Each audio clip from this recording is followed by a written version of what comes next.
And I have the privilege to talk to representatives of all segments of persons who provide public services, who are paid from the public service, public purse. And when I say all, I mean all. One thing they have in common is that they all believe that they're not adequately or fairly compensated. And this is a problem. It's a problem, including people in this House. The current structure of public sector compensation, Madam Speaker, has 185 allowances and 325 scales. And this is utterly unworkable, inequitable, complex, and it leads to unfairness. We have to have the ambition, we have to have the courage to reform this complex system. This breeds inequity, it breeds tension, it breeds resentment and negative attitudes. It's one thing, Madam Speaker, to be a poor country, which we are for now, on the path to prosperity. But that does not mean that our system should be unfair. We can be poor, but just. We can lack resources, but be fair. Jamaicans will accept the limits of our economic realities imposed if they are assured that the allocation of scarce resources is fair and sufficiently robust accountability systems are in place. So it is imperative that we reform our compensation system to make it at the very least internally consistent and fair. We will pursue reform, Madam Speaker, to restore, you might tell you, recovery, reform and restoration. We will restore equity and fairness in public sector compensation. Another feature of our compensation system is that it evolved to be complicated, 185 allowances, which is also unmanageable. We never got there by design. Over decades, in a context of chronic economic instability, we tinkered with systems and put in place permanent measures to offset wage freezes and wage guidelines and appease bargaining units. So several bargaining groups have allowance categories that only they get. And those unique allowances tend to be significant in aggregate size. So in the past, what would happen is you'd hold strain on the headline number, and then you get your special allowance area over here moved by varying amounts. Or you'd introduce an entirely new allowance. Seems like a practical solution, doesn't it? However, it has huge negative structural impact when compounded over decades and across 40 bargaining groups. You end up with a convoluted public compensation system we have today, where the wage bargaining process is costly for everyone and highly inefficient. This allowance framework breeds inequity and resentment, and a lot of it based on real inequities, but some of it based on imagination, because it is so opaque and so non-transparent. This allowance system is unwieldy and opaque. And what happens is that different groups end up with different net increases in pay depending on the allowance structure, and no one else knows or understands.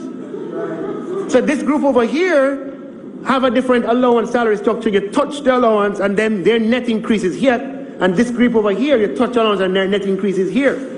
Right? And it breeds, it is not best in class. If you want to develop as a country, we have to do and march in a direction of development.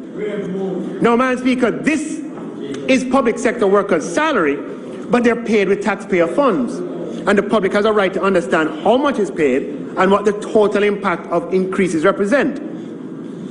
Now, the worst part of it is that the lack of transparency affects the public sector employee as well, who in some instances don't know the true value of their total compensation because it's stacked with a myriad of allowances. I have, you've looked, some of these pay slips are filled with lines because there's so many allowances that people get sometimes. You need a spreadsheet to calculate what you earn, and then some of them are tax-free. So you don't even know what the true value of your compensation is because you have to gross it up for taxes. So I'm just picking some numbers to make an example.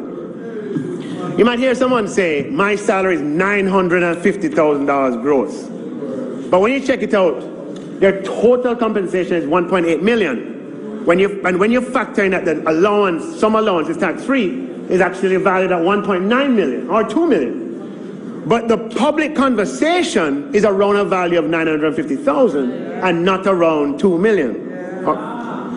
So this system of non-transparency leads us to be non-transparent with ourselves, which is the worst of it. So, and even the government has difficulty keeping track of the aggregate increase if you go changing 185 of them across 40 bargaining groups. Just imagine the complexity. We cannot want systems that foster transparency in other fiscal matters and not want transparency in the single biggest line item of expenditure. This has to change, Madam Speaker, and it will change. Now, Madam Speaker, it's got to the stage where some bargaining groups have an allowance to salary ratio of 30% allowances, 70% salary. Some of them have 50% allowance, 50% salary, 60% allowance, 40% salary. Persons are, as I said before, unaware of their total compensation because so much of it is caught up in allowances. The big problem with allowances is that when you retire, your pension is based on your salary, which in some cases can be a very small proportion of your total income. Now, this has real negative consequences down the road.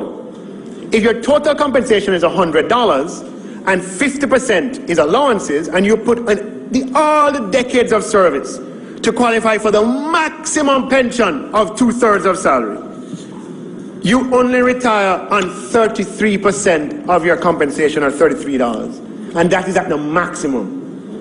So you used to earn $100 before, $50 in salary, $50 in compensation, in allowances. Allowances are non-pensionable.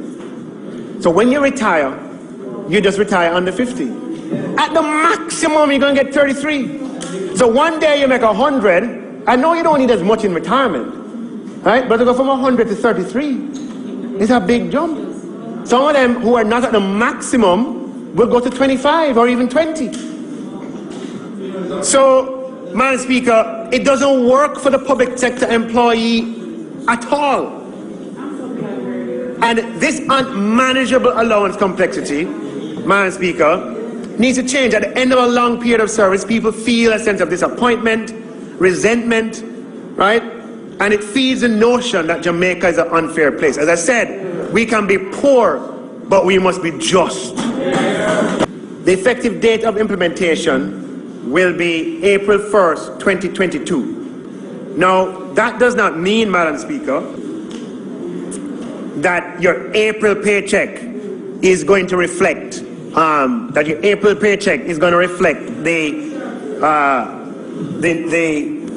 restructured compensation.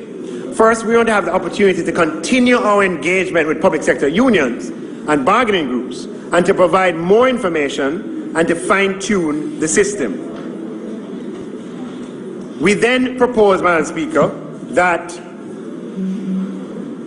early in the second quarter of the new fiscal year, the implementation will begin, but it will be effective, retroactive to April 1st, 2022. Every public sector employee will know from before what your salary will be this year, what it will be next year, and what it will be the third year, when we have completed the implementation of the new compensation system.